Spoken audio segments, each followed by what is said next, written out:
नमस्कार. आज आपण तोंडाची चव वाढवणारी त्याचबरोबर झटपट अगदी मोजक्या साहित्यामध्ये तयार होणारी कांद्याची चटणी किंवा त्याला कांदवणी असं सुद्धा म्हणतात. त्यासाठी आपण या ठिकाणी 5 ते 6 मीडियम साईजचे कांदे अशा पद्धतीने अगदी बारीक असे कट करून घेतलेले. खूप बारीकही नाही, मोठे नाही, असे मीडियम साईजमध्ये हे कट केलेले आहेत. आता बनवण्यासाठी आपण गॅसवरती कढई ठेवलेली आहे. कढईमध्ये आपल्याला तेल घालून घ्यायचं आहे आणि तेल तापल्यानंतर आपण याच्यामध्ये अर्धा चमचा मोहरी घातली आहे. मोहरी छान तडतडल्यानंतर याच्यामध्ये अर्धा चमचा जिरं घातलेलं आहे आणि जिरं आणि मोहरी छान फुलल्यानंतर आपण याच्यामध्ये हा जो बारीक कट करून घेतलेला कांदा आहे तो सर्व घातलेला आहे.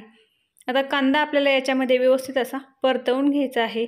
आपण सुरुवातीलाच कांदा ह्या तेलामध्ये छान असा आपल्याला परतवून घ्यायचा आहे. सतत हलवत राहायचं आहे. गॅसची फ्लेम ही मीडियम ठेवायची आहे आणि आपल्याला सतत असा हलवत हा कांदा छान असा रंग बदलेपर्यंत परतवून घेणार आहोत.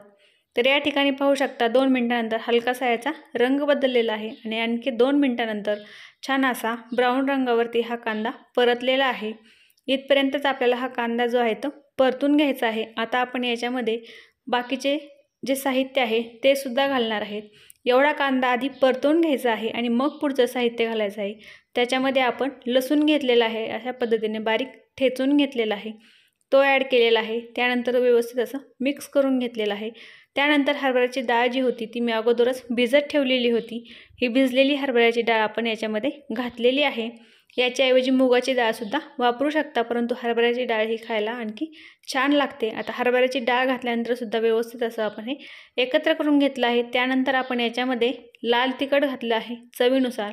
आता काही कांदे थोडेसे तिखट असतात, त्यामुळे त्यानुसार आपल्याला याच्यामध्ये लाल तिखटाचं प्रमाण कमी जास्त करायचं आहे. त्याचबरोबर हळद पाव चमचा आणि बेडगी मिरची पावडर घातली आहे छोटा 1 चमचा आणि चवीनुसार आपण याच्यामध्ये मीठ घातलेलं आहे.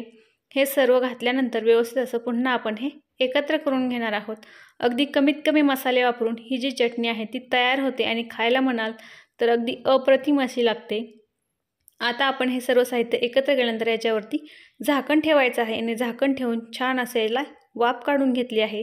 याच्यामध्ये पाहू शकता थोडंसं पाणी सुटल्यासारखं आपल्याला दिसत आहे.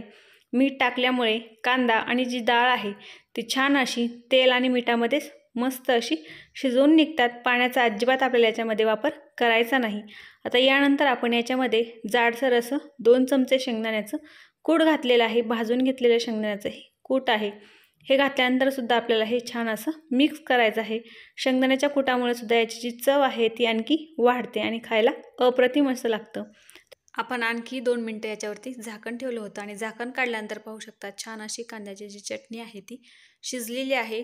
यानंतर आपण याच्यामध्ये फ्रेश अशी थोडीशी हिरवीगार कोथिंबीर घातलेली आहे आणि कोथिंबीर घातल्यानंतर आपण पुन्हा एकदा हे व्यवस्थित असं एकत्र करून घेतलेलं आहे. तर पाहू शकता अगदी झटपट आणि मोजक्या साहित्यामध्ये आपली ही कांद्याची जी चटणी आहे ती तयार झालेली आहे.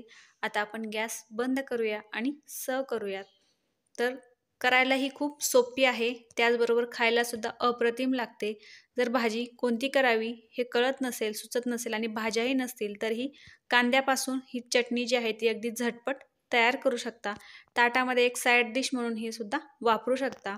अशी तोंडाला चव आणणारी ही चटणी आपली अगदी झटपट आणि कमी साहित्यामध्ये तयार होते. तर ही रेसिपी तुम्हाला कशी वाटली ती नक्की कमेंट करून सांगा. आवडली असल्यास लाईक करा, शेअर करा आणि सबस्क्राईब करा. व्हिडिओ पाहिल्याबद्दल धन्यवाद.